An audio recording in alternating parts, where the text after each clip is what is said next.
la grande majorité des retours de Syrie actuellement, et surtout après les attentats de novembre 2015, on les retrouve en prison quand même, notamment les hommes, et de plus en plus de femmes qui étaient rarement incarcérées en mandat de dépôt.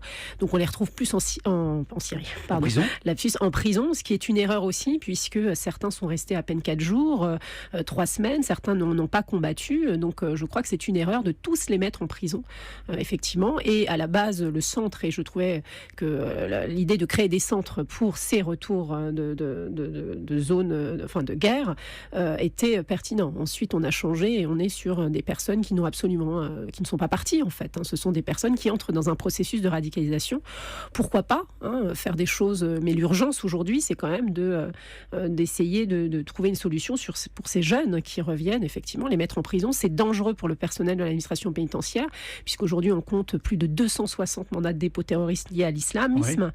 C'est quand même énorme, et on est dans des maisons d'arrêt surpeuplées, plus de 200% de taux d'occupation. Donc ça met aussi en danger les surveillants et les personnels de l'administration pénitentiaire. Alors, parlons